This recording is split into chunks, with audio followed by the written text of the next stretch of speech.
Hello, hello, I'm Ferg. I'm Heather, and we are new old friends. It's getting really close to Christmas now, and as far as Inspector O'Ralby's concerned, the murders of Daisy, Marlena and Cakey are all wrapped up. But Artridge isn't so sure. Cakey! I think I'd make a good detective. What?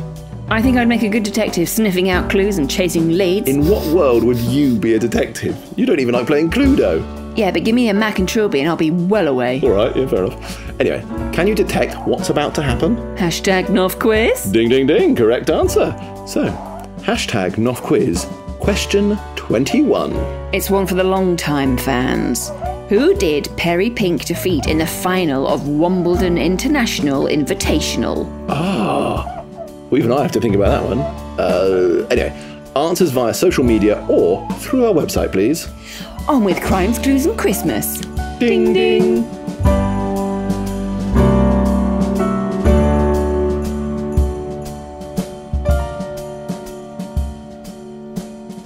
Crimes, Clues and Christmas, Chapter 21.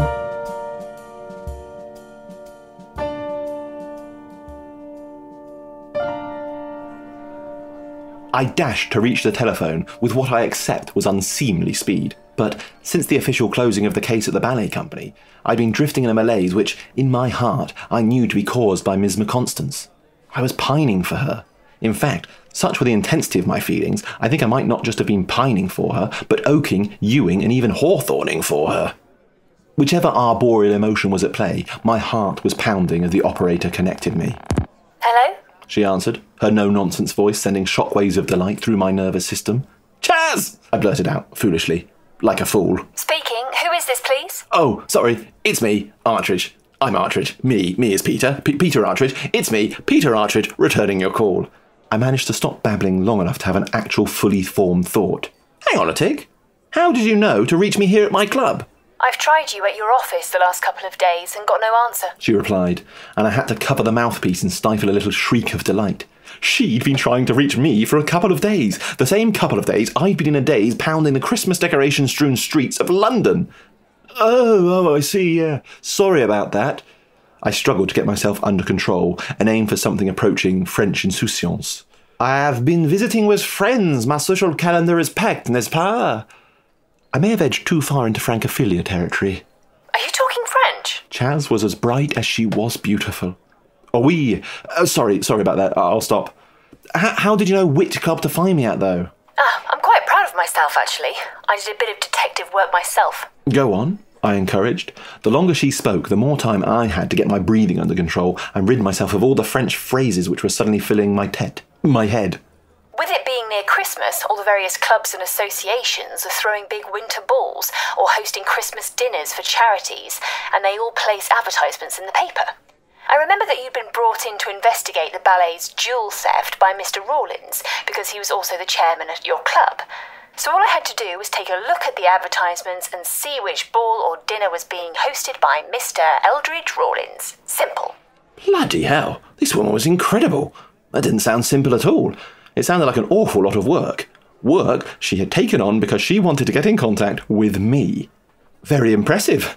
I should be employing you, Ms McConstance. Chaz, please, Peter. Oh yes, of course, Chaz. So, Chaz, what were you hoping to speak with me about? I do hope you've not been the victim of any art-related crime. Please say no, please say no, please say no. No. Yes! Nothing like that. Then how could I be of service? I was just thinking about how much I enjoyed spending time with you when you were around the theatre, and that we hadn't got to say goodbye, really. It all moved very fast once Cakey and Marlena were found. I enjoyed it too. Sorry, not sure if there's something wrong with the line. Did you just say you enjoyed finding Cakey and Marlena? No. Well, yes. I understand why it sounded like that. I meant that I enjoyed spending time with you. Finding them was horrible. That's nice. But finding them was horrible. That you enjoyed spending time with me. Oh, yes. Good. Anyway, I thought perhaps we could meet up and share a little pre-Christmas dinner together, if you're not too busy with your packed social calendar. No, not too busy. Not too busy at all, I said. Possibly too eagerly, but after the French debacle, I wasn't trying to play it cool. A dinner would be lovely.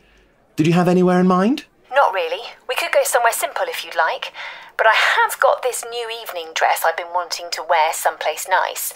Although I'm not sure if it's too risque. It's totally backless, and the slit up the leg is a bit racy. Let's go to the Ritz, I shot out. The Christmas menu there was going to devour the entire cheque I just trousered from Rawlins, but there was something in my trousers telling me that it would be money well spent to see Ms McConstance in a backless dress with a risque leg line. My treat. I insist. The Ritz? Peter, isn't that a bit too fancy? Not a bit of it. You wear this little trifle of yours, and I'll stick on the old soup and fish, and we'll make a night of it. What do you say? I say it sounds wonderful. Tomorrow evening it is. Do you think you can get a table at such short notice? It is almost Christmas. I hadn't thought of that, but I was too far in now. You let me worry about that, Chaz. Peter Artridge is not an unresourceful man. I'll swing by and pick you up in a taxi at 7. See you then. I hung up the phone, and the dark coziness of my club, with cigar smoke hanging in the air and the sound of the old boys' ice clinking in their scotch and sodas, faded away, and I was in a nirvana of strawberry blonde hair, clever eyes and playful smiles. I fancy I could even hear harp music drifting in from somewhere, which seemed a tad unlikely given that the closest the club ever got to any form of musical recital was old Windy Weatherby and his ability to perform the national anthem with flatulence. The combination of the thought of Windy Weatherby's party piece and a sudden remembrance that my amorous assignation was to take place at the Ritz, and I didn't have a reservation, roused me from my reverie. Wilson. Wilson is the man for such occasions. I made a beeline for the games room. Away, Artridge man, you're looking better. I see the shapes have aligned, he said with a wink. I asked Clancy Bustleton-Jones what tessellation meant. They are aligning, Wilson, good chap, they are aligning. I do, however, need a hand giving the old jigsaw a final nudge to completion, though. I saw by Wilson's face I had perhaps stretched the metaphor a little thin, and he was concerned I was inviting him into some sort of ménage à trois, the like of which I'm fairly sure Florence Rawlins was busily setting down in her memoirs, possibly involving members of European nobility. I aimed to set his mind at ease. For the avoidance of doubt, I just need a hand securing a table for a date, Wilson. The barkeep looked thoroughly relieved. Almost insultingly so, actually. A chap would be lucky to be invited into any Artridge McConstance union. I'd half a mind to say something. Luckily, the other half stepped in and stopped me from being half-witted. All right. When are we talking, sir? Well, here's the rub. Tomorrow night, actually. Short notice, close to Christmas is going to be a hell of a job, that. But I'm sure I can pull some strings and find you somewhere nice. I'm afraid the challenge gets steeper still. Steeper? Yes. The lady in question may have got the impression I've connections at the Ritz and could secure us a table for 2 there tomorrow night, around 7:30. Whatever gave her that idea? Well, I did, Wilson. I was somewhat overcome with the moment, you have to understand. He poured us both a measure of decent scotch. I need thinking juice. These are going to go on your tab, Mr. Artridge. Absolutely, Wilson. If it helps the cogitation organ, sup away. Cheers. We clinked glasses and put down the draughts in one. Anything doing? One more, I think. Out came the cork and up rose the level in the glasses once more.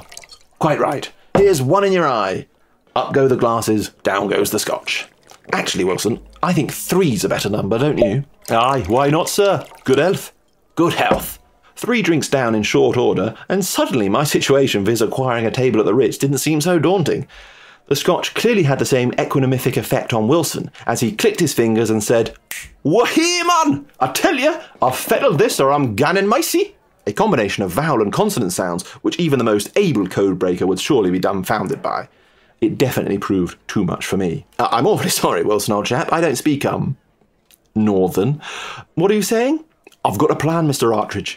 I have a friend who works the bar at the Ritz, and he owes me a favour after I helped him win the heart of one of the visiting singers they sometimes have there.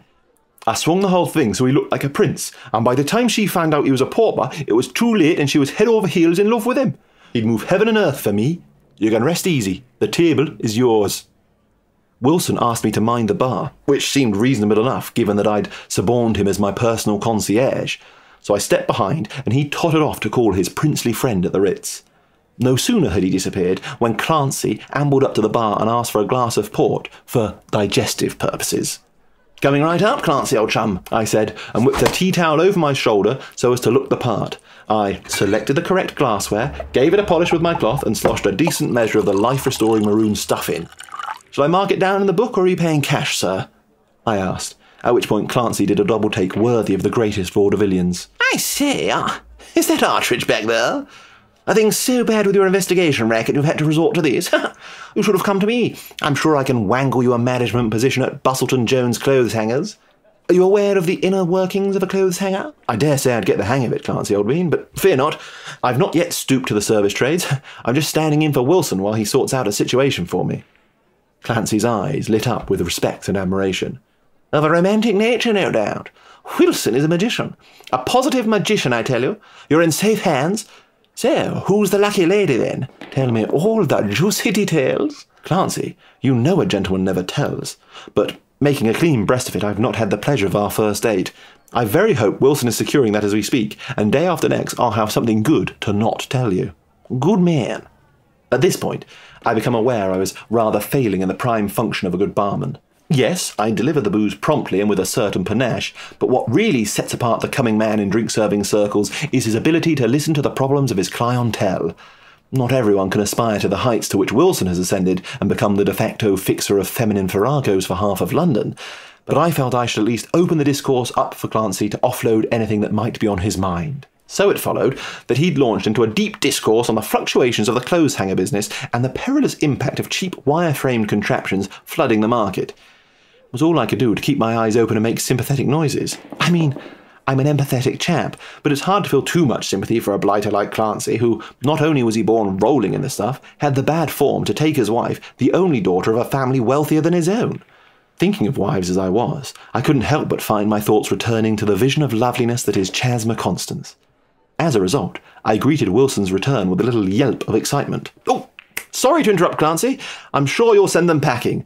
The better sort are always going to want handcrafted cherry wood hangers with monogrammed pine inlay, surely. It'll shake out just fine. Now, if you don't mind, I'm eager to hear what young Wilson has to report. Oh, yes, of course, push on. I hastened over to the other end of the bar, where Wilson had sat himself into my customary chair. So? I opened. Hooey. Aye, go on then. One more. Thank you, Artridge. Any irritation I may have felt was easily quashed given the favour this knight of the bar had hopefully just performed for me.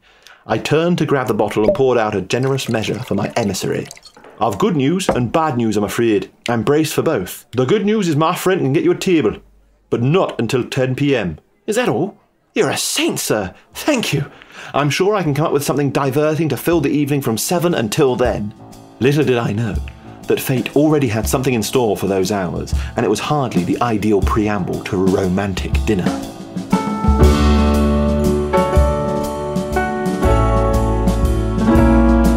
Crimes, Clues and Christmas is a New Old Friends production, part of the Comedy Whodunits for Your Ears podcast series. Written and performed by Feargus, Dunlop and Heather Westwell, with sound and music by Fred Riding. New Old Friends gratefully acknowledge the support of Arts Council England in making Comedy Whodunits for Your Ears.